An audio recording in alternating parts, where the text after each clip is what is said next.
இந்த பதிவானது கன்னி ராசிக்காரர்களுக்கான பதிவுங்க. வாழ்க்கையில் இவங்க எவ்வளவு நல்ல உள்ளங்களாக இருந்தாலும் பல இடங்களில் பல சிக்கல்களை ரொம்ப கஷ்டத்தெல்லாம் அனுபவிச்சு தான் வந்திருக்கிறீங்க. இப்படிப்பட்டவர்களுக்கு இறைவன் அருளால் எல்லா வகையிலும் மாற்றம் ஏற்படக்கூடிய மாற்றமாக இருக்கக்கூடிய காலகட்டம் எதுன்னு பார்த்தீங்கன்னா, இந்த 48 நாட்கள், அதாவது 45 நாட்கள் செவ்வாயால் உங்களுக்கு மாற்றம் ஏற்படுது. நல்ல பலன் இருக்குது. ஆனால் 48 நாட்கள் நீங்கள் தீபம் ஏற்றும் பொழுது உங்கள் வாழ்க்கை மாறுங்க.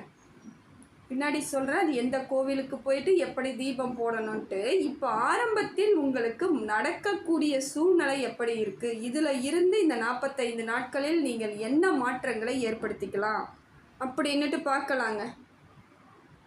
கன்னி ராசிக்காரர்கள் கலக்கமே வேணாங்க, கலக்கம் இல்லாமல் இருக்கலாம். ஏன்னா கன்னி ராசிக்காரர்கள் வைராக்கியத்திற்கு சொந்தக்காரர்களாக இருப்பாங்க. ரொம்ப வைராக்கியமாக இருப்பாங்க. ஏன்னா உங்களுக்கு வைராக்கியம் இருப்பதனால் தோற்பதற்கான வாய்ப்புகளே இல்லைங்க. சில பிரச்சனைகளோ கஷ்டமோ வேணால் இருக்கலாம். ஏன்னா ஒரு வைராக்கியம் இல்லாத கன்னி ராசிக்காரங்க நாங்களாம் வைராக்கியமே இல்லை அப்படின்றவங்க கண்டிப்பாக தோற்பதற்கான வாய்ப்புகள் இருக்குது. ஆனால் வைராக்கியத்திற்கு சொந்தக்காரர்களாக இருக்கக்கூடியவர்கள் தான் கன்னிராசி. அதுலேயும் ஒரு சிலர்கள் வேறுபட்டு இருக்கிறாங்க. காரணம் அவங்கள் தசாபுத்தி, அவங்க பிறந்த நேரம், அந்த மாதிரியான காரணங்கள் சூழ்நிலையால் சில விஷயங்களில் உறுதி இல்லாமல் இருப்பார்கள்.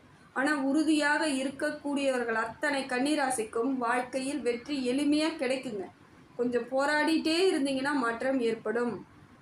கன்னிராசியில் பிறக்கக்கூடியவர்களாக இருந்தீங்க, கன்னிராசியில் தாங்க பிறந்துட்டேன்னா நிச்சயமாக வைராக்கியத்தோடு இருக்க வேண்டிய ஆட்களாக தாங்க இருக்கணும். வைராக்கியம் ரொம்ப முக்கியம் உங்களுக்கு. அது இயல்பாகவே இருக்கும். எனக்கு இல்லைன்னு சொல்கிறாங்க பார்த்தீங்களா, அவங்களாம் நிச்சயமாக வைராக்கியத்தோடு இருந்து தான் ஆகணும். கன்னிராசியை பொறுத்தவரையில் உறுதியானவர்களாக இருந்தால் மட்டும் போதாதுங்க, ஒரு சில நேக்கும் தெரியணும். அதாவது வெளியே நீங்கள் எல்லாரையும் பார்க்கும் பொழுது ரொம்ப ரசனையாக அனுசரித்து பொறுமையாக இருக்கா மாதிரி, ரொம்ப அன்பாக இருக்கா மாதிரி இருக்கணும். மரியாதையாக இருக்கிற மாதிரி இருக்கணும். அவங்களுக்கு ரொம்ப மரியாதை கொடுக்குற மாதிரி இருங்க, தப்பு கிடையாது. ஆனால் உள்ளுக்குள்ளே அவங்களை மனதில் ஏற்றுக்காதீங்க. மனசளவில் அவங்களுக்கு மரியாதையெல்லாம் கொடுக்க வேண்டியதில்லை. மனதளவில் நீங்கள் அவங்கள எங்கே வைக்கணுமோ அங்கே வச்சிடணும். ஆனால் வெளியே வேறு வழி இல்லை, நீங்கள் இப்படித்தான் இருந்தாகணும். என்னங்க நீங்கள் இப்படி பேசுகிறீங்க, அப்போ என்னைய போலியாக இருக்க சொல்கிறீங்களா, எல்லாம் புதுசாக இருக்குது நீங்கள் சொல்கிறதெல்லாம் அப்படின்னு யோசிக்கிறீங்களா? ஆமாங்க, புதுசு தான், வேறு வழி இல்லைங்க. நீங்கள் மரியாதை கொடுத்தீங்கன்னா நீங்கள் பயந்துடுவீங்க. ஏன்னா அவங்களுக்கு பயந்து நீங்கள் இருக்கும் பொழுது உங்களுக்கு பிரச்சனை தாங்க அது. அதனால் முடிந்த வரைக்கும் பயம் இருக்கக்கூடாது. உங்களுக்கு பயம் இல்லாமல் இருந்தால்தான் உங்களுக்கு முழுமையான வெற்றி கிடைக்கும். பயம் வந்துருச்சுன்னா என்ன பண்ணுவீங்கன்னா, உங்களை நீங்கள் உணர மாட்டீங்க, அவங்கள பற்றி யோசிக்க ஆரம்பிப்பீங்க. அவங்க பெரிய ஆள், அவங்க பெரிய ஆளுங்க, அவங்களால எல்லாம் முடியும், என்னால் எதுவும் முடியாது, அவங்கள கண்டு அவங்க தான் பெரிய விஷயமா நீங்கள் நினச்சிக்கிட்டு உங்களை நீங்கள் உணராமல் செயல்படுவீங்க. இது உங்கள் வெற்றியை பாதிக்க வச்சுருங்க. ஏன்னா ஒரு சில கட்டுப்பாட்டுக்குள் வரக்கூடிய சூழ்நிலை ஏற்படும். இது உங்களுக்கு பிடிக்காது. இயல்பாகவே கட்டுப்பாடு இல்லாத ஒரு அமைப்பாக தான் உங்கள் வாழ்க்கை இருக்கணும்னு நினைப்பீங்க. யாருக்கும் கட்டுப்பட்டு கஷ்டப்பட்டு இருக்கணுன்ற எண்ணம் இருக்காது. இருந்தாலும் இந்த மாதிரி நீங்கள் இருந்தீங்கன்னா அந்த சூழ்நிலைக்குள்ளே தன்னால் போயிடுவீங்க. கன்னி ராசிக்காரர் பெண்களாக இருந்தால் இன்னும் வைராக்கியமாக இன்னும் தைரியமாக இருக்கணுங்க. கொஞ்சம் கூட ஒரு துளி அளவு கூட யாரையும் பார்த்து பயப்படவே கூடாது. பயங்கிறது உங்கள் மனசில் தெரியவே கூடாது. இவங்கெல்லாம் ஒரு ஆளே கிடையாது, நமக்கு இணையா இவங்க அப்படின்னு நீங்கள் மனசுக்குள்ளே உங்கள் வைராத்தையை வச்சுக்கணும். இவங்கெல்லாம் ஒரு ஆளா, இவங்களுக்கெல்லாம் என்ன இருக்குது, இவங்களுக்கே நம்ம மரியாதை கொடுக்கணும்னு யோசிச்சு பாருங்களேன். ஒன்றுமே இல்லை. ஏன்னா உள்ளுக்குள்ளே நல்ல மற்றவங்கள பற்றி யோசிச்சு பாருங்கள். எல்லாரோட கேரக்டரும் எப்படி இருக்குன்னு பார்த்தீங்கன்னா ரொம்ப நல்ல கேரக்டராகவே இருக்காதுங்க. நல்லா அவங்கள பற்றி தெரிஞ்சவங்களா இருந்துச்சுன்னா, எதிர்க்க இருக்கிறவங்கள பற்றி உங்களுக்கு தெரியுதுன்னா அவங்கள பார்த்தாலே உங்களுக்கு அருவருப்பாக இருக்கும். அப்படி ஒரு ஆட்களாகத்தாங்க இன்றைக்கி இருக்கிறாங்க எல்லாரும் சுற்றி. அவங்களுக்கெல்லாம் ரெஸ்பெக்ட் கொடுக்குற அளவுக்கு ஒன்றும் பெரிய தங்கமான குணங்களோ நல்ல எண்ணங்களோ இல்லை. ஏன்னா உங்களோட எண்ணங்களும் உங்களோட குணத்துக்கு அவங்கெல்லாம் கரெக்டாக வரமாட்டாங்க. ஃபஸ்ட்டு அப்படியே வந்தாலும் அவங்க போலியாகத்தான் உங்களுடன் பழகுவாங்க. அவங்களுக்கு ஏதோ ஒரு விதத்தில் உங்ககிட்ட இருந்து ஏதோ ஒரு ஆதாயத்தை தேடுவாங்க. ஏதோ ஒரு விதத்தில் அவங்களுக்கு நடக்க வேண்டிய காரியங்கள் ஏதோ இருக்கும். அதனால தான் அவங்க கூட அவங்க பழகிற மாதிரி இருப்பாங்க. உண்மையாக மனசாரெல்லாம் அவங்க பழகவே மாட்டாங்க. மனசார உங்களை அவங்களுக்கு பிடிக்காது சொல்லப்போனால். இதனால தான் நான் சொல்கிறேன், மனசுக்குள்ளே நீங்களும் அப்படியே இருங்க, வேறு வழி கிடையாது. ஏன்னா எதிர்வினையை எதிர்வினையால் தாக்கினா மட்டும்தாங்க நாம் ஜெயிச்சு வெளியே வர முடியும். நீங்கள் அக்செப்ட் பண்ணிக்கிட்டே இருந்தீங்கன்னா அவங்க உங்களுக்குள்ளே வந்துக்கிட்டு இருப்பாங்களேக்கோசரம் உங்களுக்கானது எதுவும் கிடைக்காது. குடும்பத்தில் கூட சரிங்க, ஒரு சிலர் உங்களுக்கு சரியாக இல்லை அப்படின்னா அவங்கக்கிட்ட நேரடியாக நீங்கள் எதுவும் பிரச்சனைலாம் பண்ண வேண்டாம், பேசாதீங்க. ஆனால் மனதளவில் அவங்கள எங்கே வைக்கணும்னு முடிவு பண்ணிவிடுங்க. ஏன்னா குடும்பத்தில் இருக்கக்கூடியவர்கள், குடும்ப உறவினர்களாக இருக்கக்கூடியவர்கள் கூட உங்களுக்கு பல பாதிப்புகளை தான் ஏற்படுத்துவாங்க. உங்களை நீங்கள் நல்லா இருக்கணும்னு அவங்களுக்கு எண்ணம் கிடையாது. நிச்சயமாக உறுதியாக சொல்கிறேன், அது உங்கள் கூட இருக்கிறவங்களுக்கு இருக்கும். உண்மையாக என்னன்னு எனக்கு நீங்கள் கமெண்ட்டில் போடுங்க. ஏன்னா சில விஷயங்கள் உங்களுக்கு அறியாமலேயே பலர் உங்களுக்கு துரோகத்தை செஞ்சுக்கிட்டு தான் இருப்பாங்க.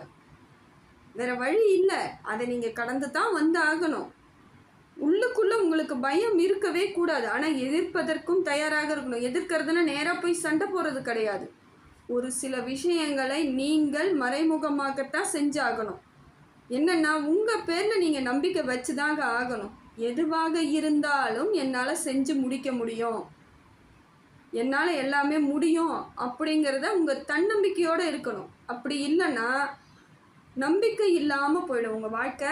நம்பிக்கை இல்லாமல் போகும் பொழுது உங்களுக்கு வெற்றி அடையிறதுக்கான வாய்ப்புகள் தெரியாது. ஏன்னா உங்களை நீங்கள் நம்பித்தாங்க ஆகணும். நம்பினாத்தான் ஜெயிக்க முடியும்.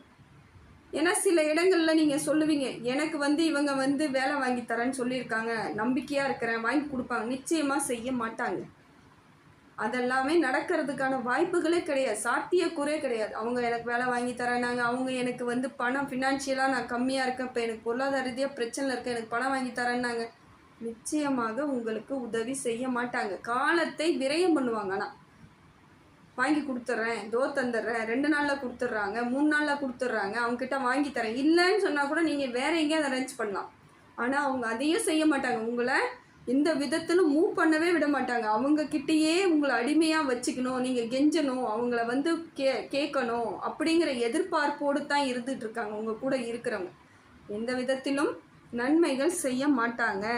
ஏன்னா கன்னி ராசிக்காரர்களுடன் எல்லாருமே இயல்பாக பழகுவாங்க. நிறைய நண்பர்கள் உள்ள ஆட்கள் யாருன்னு பார்த்தீங்கன்னா கன்னி ராசியாக தான் இருக்கும். ஏன்னா இவங்கக்கிட்ட எளிமையாக பழகிறதுக்கு நிறைய ஆட்கள்லாம் வந்துக்கிட்டே தான் இருப்பாங்க. எப்பயுமே ஒரு கூட்டத்தோடு இருக்கக்கூடியவர்களாகத்தான் இருப்பீங்க. ஏன்னா மற்றவங்க கிட்ட நீங்கள் மரியாதை வைப்பதை விட அவங்களுக்கு எந்த இடம், உரிய இடம் என்னன்றதை ஃபஸ்ட்டு நீங்கள் புரிதலோடு புரிந்து அவங்கள வச்சிட்டிங்கன்னா உங்களுக்கு ஒரு அமைப்பு ஏற்படுங்க. கன்னி ராசிக்கு உத்திர நட்சத்திரம், சித்திரை நட்சத்திரம், அஸ்த நட்சத்திரம், இந்த 3 நட்சத்திரங்களை கொண்டது தாங்க கன்னிராசி. உத்திரம் 2, 3, 4 பாதத்தில் பிறந்தவர்கள் கன்னிராசிக்காரர்கள்ங்க.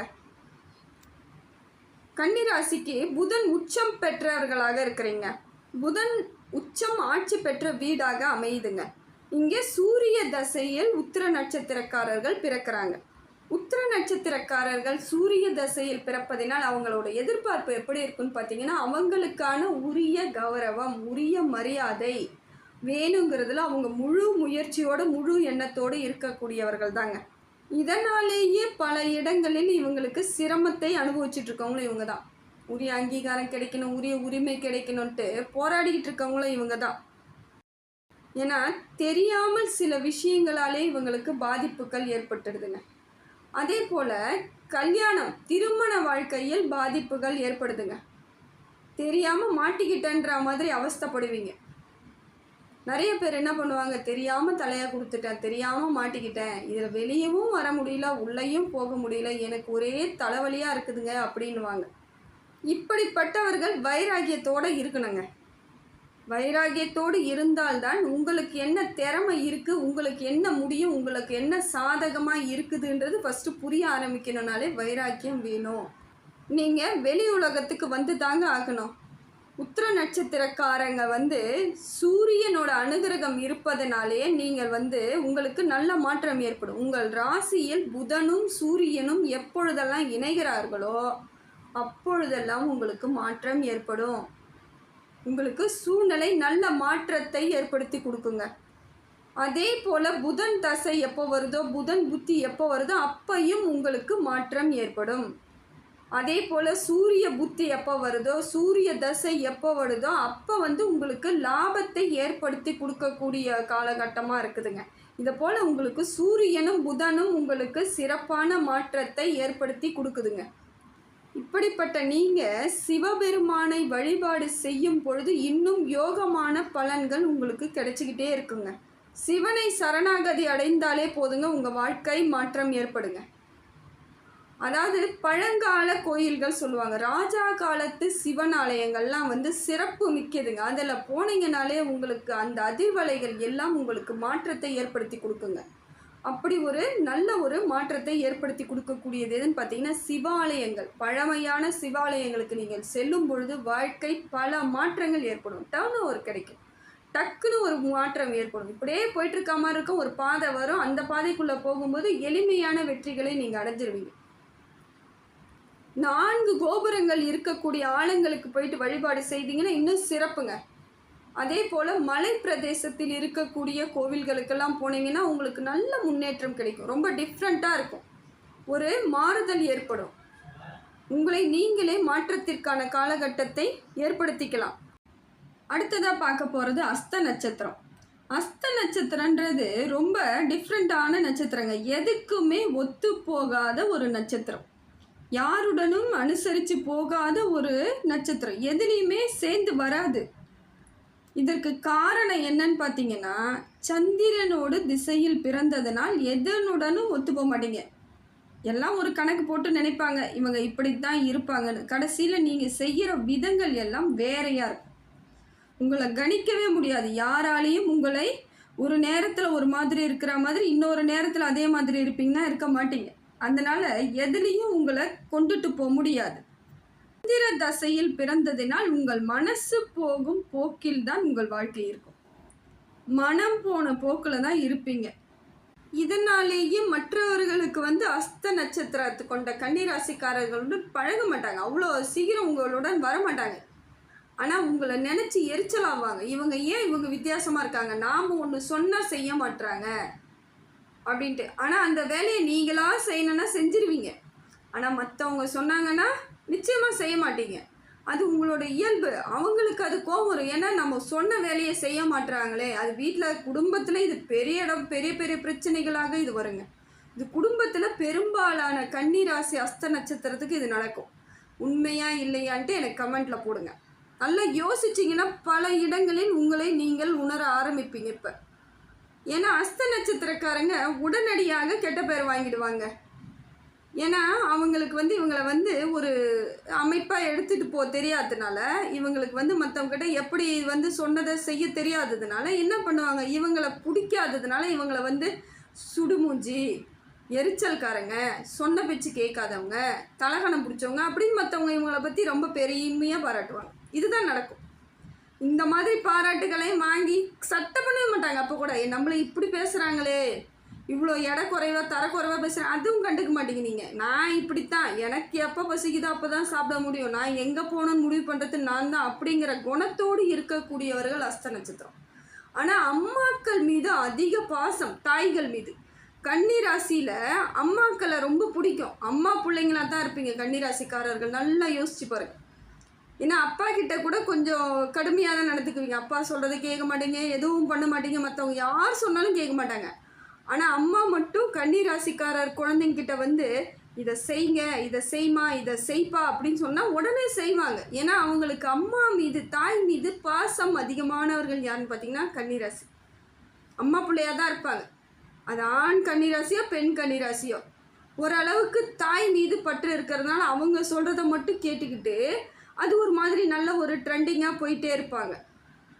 ஒரு குடும்பத்தில் கன்னிராசியில் அஸ்த நட்சத்திரக்காரங்க இருந்தாங்கன்னா அந்த குடும்பம் வளர்ச்சியாக தாங்க இருக்கும். அந்த அளவுக்கு குடும்பம் வந்து ஒரு பாக்கியமாக தான் இருக்கும். ஆரம்ப காலகட்டம் வேணால் கொஞ்சம் வந்து ஏதோ இழந்த மாதிரி இருக்கான், பொருளாதார ரீதியாக பல பிரச்சனைகள் சிக்கல்கள்லாம் இருந்திருக்கலாம். ஆனால் போக போக காலங்கள் போக போக அந்த குடும்பம் வளர்ச்சி அடையிறதுக்கு காரணம் யாருன்னு பார்த்தீங்கன்னா அந்த கன்னிராசிக்காரர்களோட ராசியினால தான் இருக்கும். இந்த அஸ்த நட்சத்திரம் மற்றவர்களை ஓங்கி நிற்க வைக்கும், அந்த குடும்ப உறுப்பினர்களையே தலை நிமிர்ந்து நிற்க வைக்கும். இருந்தாலும் அந்த குடும்பத்தில் இருக்கிறவங்க சொல்கிறத கேட்காததுனால எப்பயுமே இவங்க கிட்ட வந்து ஒரு பகை பாராட்டிகிட்டே இருப்பாங்க. அது இந்த கூட பிறந்தவர்களாக இருக்கும் பொழுது இவங்க கிட்ட சண்டை போட்டுகிட்டே தான் இருப்பாங்க. எவ்வளோ பெரிய பிள்ளைகள் ஆனாலுமே சரிங்க, அந்த வீட்டில் ஏதோ ஒரு கச்சமுச்சன் சண்டை இருந்துக்கிட்டே இருக்கும். அது அண்ணன் தம்பிகளாக இருக்கும் பொழுது இன்னும், அதாவது சின்னவங்க வந்து கன்னி ராசியில் அஸ்த நட்சத்திரமாக இருந்துட்டாங்கன்னா, பெரியவங்க இவங்க என்ன சொன்னாலும் சின்னவங்க கேட்க மாட்டாங்க. அப்போ கோபம் அதிகமாக தான் வரும். இதனாலேயே பெரிய பிரச்சனை இருந்துக்கிட்டு குடும்பத்தில் ஒரு சலசலப்பாகவே இருக்க மாதிரி இருக்கும். அடிக்கடிக்கு சண்டை நடந்துகிட்டே இருக்கும். அந்த வீட்டில் சின்ன பிள்ளைங்க அடிச்சுக்கிறாங்கப்பா, 2 பேரும் சண்டை போட்டுக்கிறாங்கப்பா, அப்படி தான் பேசுவாங்க. அந்த அளவுக்கு கன்னி ராசியில் அஸ்த நட்சத்திரத்துக்கு அந்த மாதிரியான குணங்கள். சொல்கிற பேச்செல்லாம் கேட்கவே மாட்டாங்க. அவங்க இஷ்டத்துக்கு நிம்மதியாக இருக்கணும், சுதந்திரமாக இருக்கணும் அப்படிங்கிற எண்ணங்கள் தான் இவங்களுக்கு இருக்கும். ஏன்னா சந்திர தசையில் பிறந்ததினால் உங்களை புரிஞ்சுக்கிறதுக்கு யாராலையுமே முடியாதுங்க. இயல்பாகவே யாராலையும் முடியாது. ஆனால் மற்றவங்க எல்லாரையும் நீங்கள் புரிஞ்சு வச்சுக்குவீங்க. யார் எப்படி, எந்த மாதிரி இவங்க நம்மக்கிட்ட எந்த நோக்கத்தோடு பழகிறாங்கன்னு கூட ஓரளவுக்கு உங்களுக்கு புரிஞ்சிக்கக்கூடிய தன்மை வந்துடும். நிறைய அறிவாளிகளாக தான் யோசிப்பீங்க. அதே போல் இப்போ என்ன நடக்குதுன்றதை விட எதிர்க்க என்ன இருக்கும், எதிர்காலங்கள் நமக்கு எப்படி இருக்கும், நம்ம என்ன பண்ணணும் அப்படிங்கிறது தொலைதூர பார்வையோடு நீங்கள் வந்து நிறைய யோசிச்சுட்டே இருப்பீங்க. அவ்வளவும் உங்களுக்கு ஒரு ஞானமாக கிடைக்கும். இருந்தாலும் எனக்கு எல்லாம் கிடைச்சும் எனக்கு எதுவும் ஒரு சக்ஸஸ்ன்றது, வெற்றின்றது இல்லையே அப்படிங்கிற காரணத்தை நீங்கள் தேடுவீங்க. அதுக்கு காரணம் உங்கள் ராசிநாதன் புதன் பகவான். ஏன்னா புதன் பகவான் உங்களுக்கு ராசிநாதனாகவே இருந்தாலும் சில இடங்களில் உங்களுக்கு அவரால் பெரிய பாதிப்புகள் தான் இருக்கேக்கோசரம் ஒரு பெரிய நன்மைகள் இருக்காது. ஆனால் உங்களுக்கு சந்திர தசை வரும்பொழுது உங்களுக்கு மாற்றம் ஏற்படும். சந்திர புத்தியில் சந்திர தசை வந்துச்சுன்னா அந்த காலகட்டம் உங்களுக்கு தன்னால் எல்லா வித மாற்றமும் ஏற்படும். அதிலிருந்து முயற்சிகள் ஜெயிக்கிறதுக்கானதான் இருக்கும். எப்போல்லாம் சந்திர தசை வருதோ அதை பார்த்துக்கிட்டே இருக்கணும். அந்த டைம் தான் உங்களுக்கு ஒரு நல்ல ஒரு அமைப்பான காலமாக இருக்குங்க. தகுதியானவர்களாக மாறக்கூடிய அமைப்பை அவர் தான் கொடுக்குறார். நட்புகள் கூட உங்களுக்கு உதவி பண்ணாதுங்க. அஸ்த நட்சத்திரத்துக்கு நட்புகள் கூட உதவி பண்ணாது. அதனால் உங்களுக்கு ஃப்ரெண்ட்ஷிப்லாம் இல்லாமல் இருக்கிறதே பெஸ்ட்டு. அந்த அளவுக்கு நல்ல ஒரு அமைப்பு இல்லை நட்பால். நீங்கள் சொன்னால் முடிவு பண்ணுற நட்பாக இருந்தால் மட்டும் ஏற்றுக்கோங்க. அவங்க சொல்லி நீங்கள் கேட்கக்கூடாது. நீங்கள் சொன்னால் அவங்க கேட்பாங்கன்னா அந்த மாதிரியான ஒரு நட்பு இருந்தால் மட்டும் அவர்களுடன் பழகினா உங்களுக்கு மாற்றம் ஏற்படும். இல்லைன்னா உங்களுக்கு செட்டே ஆகாதுங்க, செட்டே ஆகாது உங்களுக்கு. அதனால் நீங்கள் என்ன பண்ணுங்கள், இந்த 45 நாட்கள் நீங்கள் என்ன பண்ணுங்கன்னா ஒரு அம்மன் வழிபாடை சிறப்பாக பண்ணிடுவாங்க. அம்மன் கோவிலுக்கு போங்க. அது எந்த அம்மனாக வேணாலும் இருக்கலாம். உங்களுக்கு அம்மன் கோவிலுக்கு போகும்பொழுது பல மாற்றங்கள் ஏற்படும். 48 நாட்கள் போயிட்டு தீபம் ஏற்றி வச்சுட்டு வாங்க. விடாமுயற்சியோடு இதை செய்தாலே உங்களுக்கு மாற்றம் ஏற்படும். உங்களோட முயற்சி தாங்க உங்களை மேலோங்கி நிற்க வைக்குது. விடாமுயற்சியாக இருந்தீங்கன்னா இந்த 48 நாளுக்குள்ளேயே உங்களுக்கு பல நன்மைகளும் பல வெற்றிகளும் ஏற்பட்டுடும். ஏன்னா அஸ்த நட்சத்திரக்காரர்கள் விஸ்வரூபமாக இருக்கணும்னா நீங்கள் பெண் தெய்வமான அம்மன் வழிபாடு செய்தீங்கன்னா, பெண் சக்தி உங்களுக்கு பலமாக கிடைச்சிச்சுனாலே நீங்கள் மாற்றத்தை ஏற்படுத்திக்கலாங்க. வாழ்க்கையில் இது நாள் வரைக்கும் எதெல்லாம் வேணும்னு தேடிக்கிட்டு இருந்தீங்களோ அத்தனையும் கிடைக்கக்கூடிய காலகட்டம் இது. அதே போல் உக்கிர தெய்வங்கள்கிட்டலாம் நீங்கள் வழிபாடு செய்யலாம். இப்போ துர்க்கை, காளி, வாராகி அப்படின்னு சாமுண்டி அதை மாதிரியான தெய்வங்களுடன் நீங்கள் தினம்தோறும் 48 நாள் தீபம் போட்டிங்கன்னா இன்னும் பல மடங்கு வெற்றி கிடைக்குங்க. உங்களால் எது முடியாதுன்னு இருக்கோ அது எல்லாமே முடிச்சு காமிக்கக்கூடிய வெற்றி உங்களுக்கு அமைப்பு ஏற்படும். ஒரு நாள் கூட நீங்கள் அதில் நிறுத்தாமல் 48 நாட்களும் எந்த விரதம் இருக்கிறதால எதுவும் செய்ய தேவையில்லைங்க. தீபம் மட்டும் ஏற்றி வச்சுட்டு நீ தான் எனக்கு துணைன்னுட்டு வாங்க. வேறு ஒன்று கூட கேட்க வேணாம். அம்மாவுக்கு எல்லாமே தெரியும். உங்கள் வாழ்க்கை மாறும். ஏன்னா அஸ்த நட்சத்திரத்திற்கு பெண் தெய்வத்தின் அனுகிரகம் முழுமையாக கிடைத்தால் வாழ்க்கையில் மேலோங்கி நிற்க முடியும். அடுத்ததாக பார்த்தீங்கன்னா சித்திரை நட்சத்திரம் 1, 2 பாதம் செவ்வாய் தசையில் பிறந்திருக்கிறீங்க. அப்போ முருகனோட அனுகிரகம் உங்களுக்கு முழுமையாக கிடைக்குங்க. முருகனை நீங்கள் வழிபாடு செய்தால் உங்களுக்கு முழு பலன் கிடைக்கும். முருகன் வழிபாடு அவ்வளவு நன்மையை ஏற்படுத்தும். இந்த 48 நாட்களும் நீங்கள் முருகருக்கு தீபம் ஏற்றி வச்சுட்டு வாங்க. உங்களுக்கு அவ்வளவு மாற்றம் ஏற்படும். சிவன் கோவிலில் இருக்கக்கூடிய முருகனை வழிபாடு செய்தால் உங்களுக்கு அத்தனை மாற்றம் ஏற்படுங்க சித்திரை நட்சத்திரத்துக்கு. ஏன்னா சிவன் கோவிலில் தந்தையுடன் பிள்ளை இருக்கும் இடத்தில் நீங்கள் வழிபாடு செய்தீங்கன்னா அது எந்த சிவன் கோயிலாக வேணாலும் இருக்கட்டும், அந்த கோவிலில் நீங்கள் அப்படி செய்துட்டு வந்தீங்கன்னா உங்களுக்கு மாறுதல் பல மடங்கு ஏற்படுங்க. இந்த 48 நாட்களும் தொடர்ந்து செய்யணும். அப்படி இல்லையா சுவாமி மலை போயிட்டு வாங்க, உங்களுக்கு பெரிய மாற்றம் கிடைக்குங்க. சுவாமி மலை போயிட்டு வந்தீங்கன்னா அவ்வளவு மாற்றங்கள் ஏற்படும் உங்கள் வாழ்க்கையில். செவ்வாய் தசையில் பிறந்த உங்களுக்கு சனி பகவானால் பல மடங்கு மாற்றம் ஏற்படுங்க. நல்ல மாற்றம் கிடைக்கும், நல்ல முன்னேற்றம் கிடைக்கும், பதவி உயர்வு கிடைக்கும். பதவியால் வாழ்க்கையில் பெரிய முன்னேற்றம் ஏற்படும், தொழில் வளர்ச்சி ஏற்படும், திருமண பாக்கியம் உண்டாகும், கடன்கள் தீரும். சனி பகவான் சனி தசையாக இருந்துச்சுன்னா செவ்வாய் தசையில் பிறந்த உங்களுக்கு சனி தசை மூலம் வரக்கூடிய அமைப்பில் இருக்குதுன்னா இந்த தசை உங்களுக்கு தசாபுத்தி சனி தசாபுத்தி நடக்குதுன்னு சொல்லிட்டா போதுங்க, உங்களுக்கு மாற்றம் ஏற்பட்டுடும். கடன்கள் எல்லாம் குறையிறதுக்கு படிப்படியாக குறைஞ்சிரும். எதை நோக்கி நீங்கள் பயணம் பண்ணுறீங்களோ அது முழுமையாக கிடைப்பதற்கான காலகட்டமும் அந்த காலகட்டமாக தாங்க இருக்கும். வைராக்கியத்தோடு செயல்பட்டால் உங்களுக்கு வாழ்க்கை மாற்றம் ஏற்படுங்க. உங்களுக்கு வைராக்கியத்தோடு நீங்கள் எதை செயல்பட்டாலும் நல்ல மாற்றம் கிடைக்கும். பொதுவாகவே கன்னி ராசிகளை பொறுத்த வரைக்கும் நீங்கள் போயிட்டு வழிபாடு பண்ணலான்னா பொதுவாக எல்லா நட்சத்திரக்கார கன்னி ராசிகளும் உங்களுக்கு சொக்கநாதர் நீங்கள் வழிபாடு பண்ணிங்கன்னா அவ்வளவு சிறப்பாக இருப்பீங்க. அந்த அளவுக்கு உங்களுக்கு மாற்றத்தை ஏற்படுத்தி கொடுக்கும். சின்ன வயசில் நீங்கள் எவ்வளோக்கு எவ்வளோ பல பிரச்சனைகளை சந்தித்து வந்துட்டுருக்கீங்களோ, நிறைய பிரச்சனை கஷ்டத்தை, ஆனால் மேலோங்கி செல்ல மாற்றம் ஏற்படும். வாழ்க்கையில் உங்களுக்கு முன்னேற்றம் கிடைக்கும். ஏன்னா இதுதான் உங்கள் வாழ்க்கையின் முறையாக அமையுதுங்க. ஆரம்ப காலகட்டம் உங்களுக்கு பிரயோஜனம் இல்லாத மாதிரி இருந்தாலும் அது அடித்தளம். அதில் நீங்கள் நிற்கும் பொழுது, அந்த கஷ்டத்தில் தாங்கி நிற்கும் பொழுது உங்களுக்கு மாற்றம் ஏற்பட்டுகிட்டே இருக்குதுன்னு அர்த்தம். அந்த அடித்தளம் உங்களுக்கு கஷ்டமாக இருந்தாலும் அது வலுவானதாக மாற்றி கொடுக்கறதுக்கு அதுதாங்க பேஸு. அதனால் சின்ன வயசில் நம்ம நிறைய கஷ்டப்பட்டுட்டோம் அப்படின்ற வருத்தத்தோடு இருக்கக்கூடாது. அதில் இருந்து நீங்கள் மீண்டு வரும்பொழுது பெரிய விஸ்வரூபமாக வருவீங்க. இறைவன் உங்களுக்கு அனுகிரகத்தை அந்த அளவுக்கு அள்ளி கொடுத்துட்ருக்கார். என்ன ஆரம்ப கட்டம் உங்களுக்கு சோதனையாக தான் இருந்திருக்கும். கன்னிராசிக்காரர்கள் சிறு வயதிலேயே படிக்கக்கூடிய பிள்ளைகளாக இருந்தால் கூட அவங்களுக்கு அனுபவ கல்வி, அவங்க மற்றதை பார்த்து தெரிஞ்சுக்கிற விஷயங்கள் தான் அவங்களுக்கு பலத்தை ஏற்படுத்தி கொடுக்குதுங்க. என்னதான் படிப்பு அவங்களுக்கு ஆர்வத்தையும் தெளிவான சிந்தனைகளை கொடுத்தாலும் சிலது நம்ம வாழ்வியல் முறையில் நாம் கற்றுக்கிறதாங்க. அதுதான் பின்னால் வரைக்கும் நம்மளுக்கு நிற்கிறது. அதுதான் இப்போ கன்னிராசிக்கு இது வரைக்குமே இவங்க சின்ன வயசில் எதெல்லாம் கற்றுக்கிட்டாங்களோ அது எல்லாம் தான் வாழ்நாளையில் அவங்களுக்கு பலத்தை ஏற்படுத்தி கொடுக்குது. அதனால் இவ்வளோ நல்ல பலன்கள் கிடைக்கும் பொழுது நாம் அதை விடாமுயற்சியோடு செயல்படுத்தினா மாற்றம் ஏற்பட்டுடும். விடாமுயற்சி தாங்க இப்போ வேணும். இந்த 48 நாட்களில் உங்கள் வாழ்க்கை பல மடங்கு மாற்றத்திற்கான காலகட்டமாக இருக்குங்க. சிறப்பாக இருப்பீங்க, சிந்தனையோடு இருப்பீங்க, நல்லா யோசித்து செயல்படுவீங்க. இது உங்களுக்கு புரியும். ஏன்னா அதுவே உங்களுக்கு எதுவுமே தெரியாமல் இருக்கும் பொழுது சில விஷயங்கள் தன்னால் தேடி உங்களை அடையும். அப்போ உங்களுக்கு புரிதல் ஏற்பட்டு அதன் மூலமாக நீங்கள் எப்படி செயல்படணும்லாம் தெரிஞ்சதுனாலே நீங்கள் பக்குவமாயிட்டீங்கன்னு அர்த்தம். உங்களுக்கு எல்லாமே சரியாயிட்டுருக்கு, கரெக்டாகிட்டுருக்குன்னு அர்த்தம். எப்படி உங்களுக்கு புரியுதுன்னு சொல்கிறத எனக்கு நீங்கள் கமெண்ட்டில் போடுங்க. எதெல்லாம் உங்களுக்கு இப்படி தான் எனக்கு நடந்துகிட்ருக்கு, நான் நினச்சேன் இதை மாதிரி நடக்கும்னு நினச்சேன், கடைசியில் இப்படி எனக்கு ஜெயிக்க வைக்க வாய்ப்புகள் கொடுக்குது அப்படிங்கிறத நீங்கள் கமெண்ட்டில் போட்டால் தான் மற்றவங்களுக்கும் அது தெரியும். எல்லா முயற்சிகளுமே ஒரே மாதிரி இருக்காது. ஏன்னா ஒரே தெருவில் 4 கன்னிராசி இருக்கலாம், ஆனால் 4 கன்னிராசிக்கு ஒரே மாதிரி பலன் கிடைக்குமானா இருக்காது. ஆனால் வேறு வேறு விதங்களில் அவங்களுக்கு அந்த பலன் கிடைக்கும். அந்த பலன் எப்படின்னு தெரிஞ்சாதானே மற்றவங்களும் அதை நோக்கி இது இப்படியெல்லாம் இருக்குது, நமக்கு இப்படியெல்லாம் நடக்க வாய்ப்பு இருக்குன்னு புரிதல் ஏற்படும்.